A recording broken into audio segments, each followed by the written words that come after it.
अस्सलाम वालेकुम my dear students, मैं हूं आपका फिजिक्स इंस्ट्रक्टर वाजिद हुसैन। आज हम 10th क्लास टॉपिक है हमारे पास सिंपल हार्मोनिक मोशन। अब यहाँ पे हमने लिखा हुआ है SHM। यहाँ पर S दिया हुआ होगा, सिंपल का नाम है इसका, H मीन हार्मोनिक और M का मतलब होता है मोशन। इसको हमने लिखा हुआ है SHM, सिंपल हार्मोनिक मोशन। अब यहाँ पर लफ्ज यूज हो रहा है मोशन। मोशन का क्या मतलब होता है? मोशन का मतलब होता है कि किसी जिस्म का मूव करना, हरकत करना, उसको हम नाम देते हैं, मोशन का नाम देते हैं। अब इसकी जो डेफिनेशन है, a body is said to be vibrating. एक जिस्म वाइब्रेट करता है if it moves to and fro about a mean point, कि अगर कोई जिस्म एक पॉइंट, मेन पॉइंट के आगे पीछे हरकत को दोहराता है, उसको हम नाम देते हैं सिंपल हार्मोनिक मोशन का नाम। अब यहाँ पे हमने बात की कि जिस्म क्या करता है, हरकत करता है एक पॉइंट के। अब हम यहाँ पे एक एग्जांपल लेते हैं। हमारे पास एक क्लॉक दिया हुआ होता है, ठीक है, उस यहाँ पे हमारे पास ये इसका एक मेन पॉइंट है, इसको हम नाम देते हैं, ओ का नाम देते हैं। अगर हम इस जिस्म को यहाँ से ऊपर की तरफ लेकर छोड़ दें, अब ये पॉइंट ओ पर है, जब इसको ऊपर की तरफ लेकर आओगे तो ये पॉइंट ए दिया हुआ होगा। अब ये पॉइंट ए से दोबारा किसकी तरफ आता है, पॉइंट ओ की तरफ, ओ से होता हुआ पॉइंट बी की तरफ। तो अब हमारे पास यहाँ पर जो ऑब्जेक्ट दिया हुआ था, पॉइंट ओ से आगे पीछे अपनी हरकत को दोहराता रहता है। यहाँ पे जो पॉइंट ओ है, इसको हम नाम देते हैं, मेन पॉइंट का नाम देते हैं। हमने डेफिनेशन की थी, किसी जिस्म का एक पॉइंट के आगे पीछे हरकत को दोहराना क्या कहलाता है, सिंपल हार्मोनिक मोशन कहलाता है। अब इस सिंपल हार्मोनिक मोशन को हम एक्सप्लेन करते हैं, motion of mass attach to this spring. एक स्प्रिंग के जरिए इस मोशन को हम क्या करते हैं, एक्सप्लेन करते हैं। अब यहाँ पे हमने क्या बना दी, इसकी डायग्राम बना दी। अब यहाँ पे हमारे पास एक ऑब्जेक्ट दिया हुआ है, एक जिस्म, एक मास दिया हुआ है, उसको हमने क्या किया, एक स्प्रिंग के साथ हमने अटैच कर दिया। जब इस जिस्म को एक स्प्रिंग के साथ अटैच करते हैं तो किसी भी मजबूत सहारे से इसको हम बांध देते हैं यहाँ पर। अब जो पॉइंट हमारे पास मास m दिया हुआ है, ये पॉइंट O पर है। पॉइंट O का यहाँ पर जो दिया हुआ होगा, और यहाँ पर जो फोर्स की वैल्यू है वो हमारे पास 0 के इक्वल है। अब यहाँ पर फोर्स की वैल्यू 0 क्यों है, क्योंकि यहाँ पर जो जिस्म होता है वो पॉइंट O पर है, मतलब कि जिस्म यहाँ पर रेस्ट की हालत में है। जब कोई भी जिस्म रेस्ट की हालत में होता है तो वहां पर जो फोर्स होती है वो किसके इक्वल होती है, 0 के इक्वल दी हुई होती है। अब हम यहाँ पर क्या लगाते हैं, इस मास m पर एक फोर्स लगाते हैं according to Hooke's law. Hooke's law के मुताबिक जब हम किसी जिस्म पर फोर्स लगाते हैं तो जिस्म पॉइंट A से किसकी तरफ जाता है, पॉइंट O से A की तरफ चला जाएगा। पहले हमारे पास ऑब्जेक्ट कहाँ था, पॉइंट O की तरफ। जब हम यहाँ पर फोर्स लगाते हैं, इसको खींचते हैं, जब खींचने पर जो हमारे पास ऑब्जेक्ट है पॉइंट O से किसकी तरफ चला जाता है, पॉइंट A की तरफ।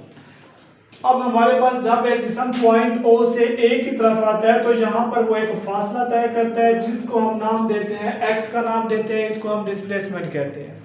हुक्स लॉ के मुताबिक जो फोर्स होती है वो इस डिस्प्लेसमेंट के क्या होती है, डायरेक्टली प्रोपोर्शनल होती है।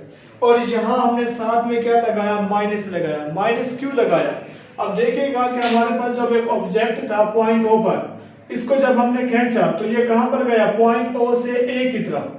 जब आप इसको A पर छोड़ देते हो तो ये दोबारा किसकी तरफ जाता है, पॉइंट A से O की तरफ। तो यहाँ पर भी क्या तय करता है, वो एक फासला तय करता है, जिसको हम डिस्प्लेसमेंट कहते हैं। अब हमने यहाँ पर ये देखना है, अगर आप पहले नोट करो तो हमारे पास जो ऑब्जेक्ट था वो पॉइंट O से A की तरफ राइट साइड पे जा रहा था।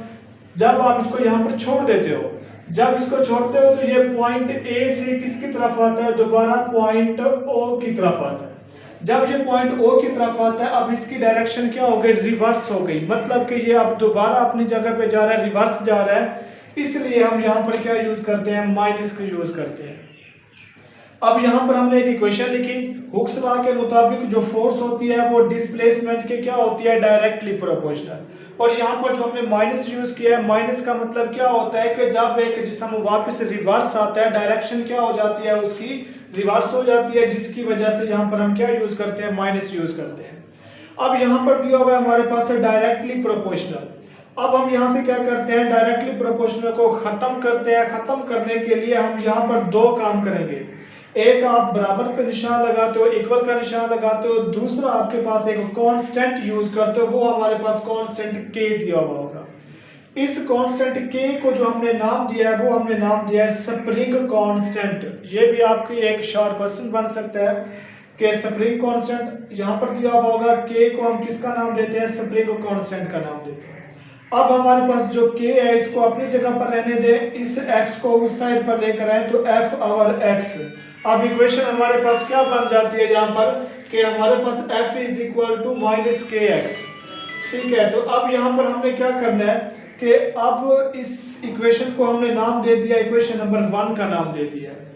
According to Newton second law of motion, second law of motion के मुताबिक जो हमारे पास फोर्स होती है वो बराबर होती है ma के। F is equal to ma, ये हमारे पास इक्वेशन है Newton second law of motion की। अब हमने क्या करना है, इस F की वैल्यू को इक्वेशन 1 में क्या कर देना है, पुट कर देना है।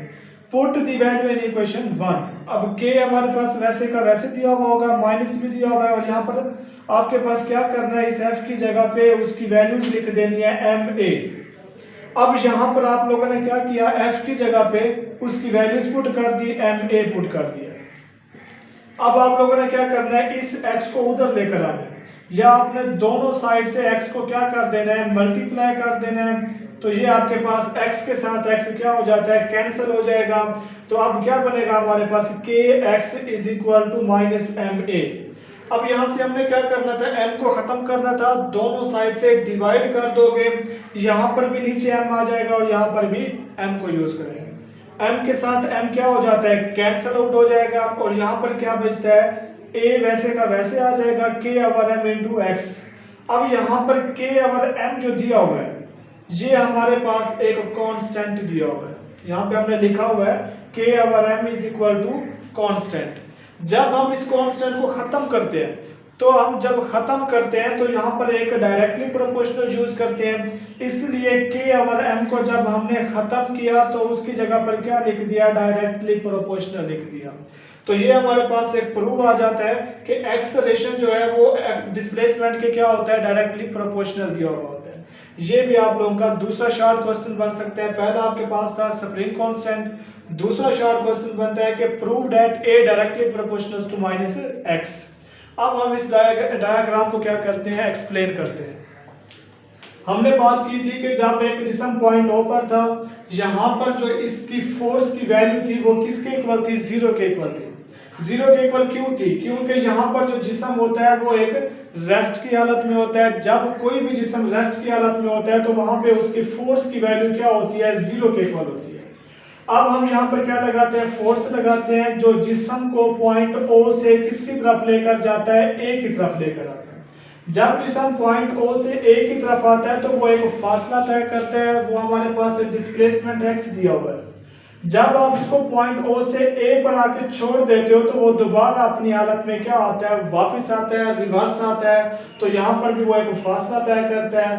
अब जिस्म पॉइंट O से A से होता हुआ किसकी तरफ जाता है, पॉइंट B की तरफ आता है। अब यहाँ पर जिस्म क्या करता है, पॉइंट O से B की तरफ। अब सवाल ये भी आ सकता है कि आपके पास जो ऑब्जेक्ट था वो A से O की तरफ क्यों नहीं रुका, आगे की तरफ क्यों गया। तो आप क्या कह सकते हो, ड्यू टू इनर्शिया, इनर्शिया की वजह से जिस्म क्या करता है, पॉइंट O से किसकी तरफ चला जाता है, पॉइंट B की तरफ आता है। अब आप लोगों को याद हो हमने डेफिनेशन की थी कि किसी जिस्म का मीन पॉइंट के आगे पीछे हरकत को दोहराना। अब आप यहाँ पर देखें, यहाँ पे जो आपके पास पॉइंट O दिया हुआ है ये आपके पास एक मीन पॉइंट दिया हुआ है। अब जिस्म क्या करता है, पॉइंट B से दोबारा O की तरफ, O से A की तरफ, इस तरह से जिस्म अपनी मोशन को क्या करता है, जारी रखता है। इसलिए हम इसको नाम देते हैं सिंपल हार्मोनिक मोशन का नाम देते हैं। और यहाँ पे हमारे पास एक और शॉर्ट क्वेश्चन बनता है, रिस्टोरिंग फोर्स से क्या मुराद है, रिस्टोरिंग। अब यहाँ पे लफ्ज यूज हो रहा है रिस्टोरिंग, किसी जिस्म का आगे से दोबारा पीछे की तरफ आना, रिस्टोर आना, वापस आना, यानी कि मीन पॉइंट की तरफ आना या मीन पॉइंट से दूर चले जाना। तो यहाँ पर जो फोर्स यूज होती है उसको हम नाम देते हैं रिस्टोरिंग फोर्स का नाम देते हैं।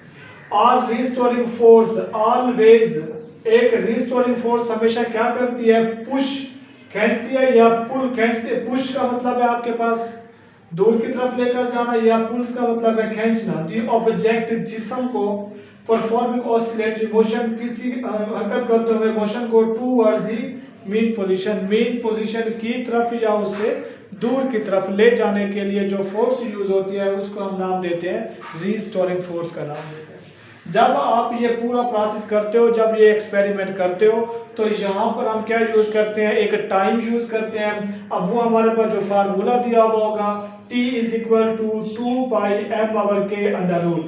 अब यहाँ पे T का मतलब होता है ये टाइम को शो करता है, 2 पाई m का मतलब क्या था कि ऐसा मास जिसको स्प्रिंग के साथ हमने अटैच किया था।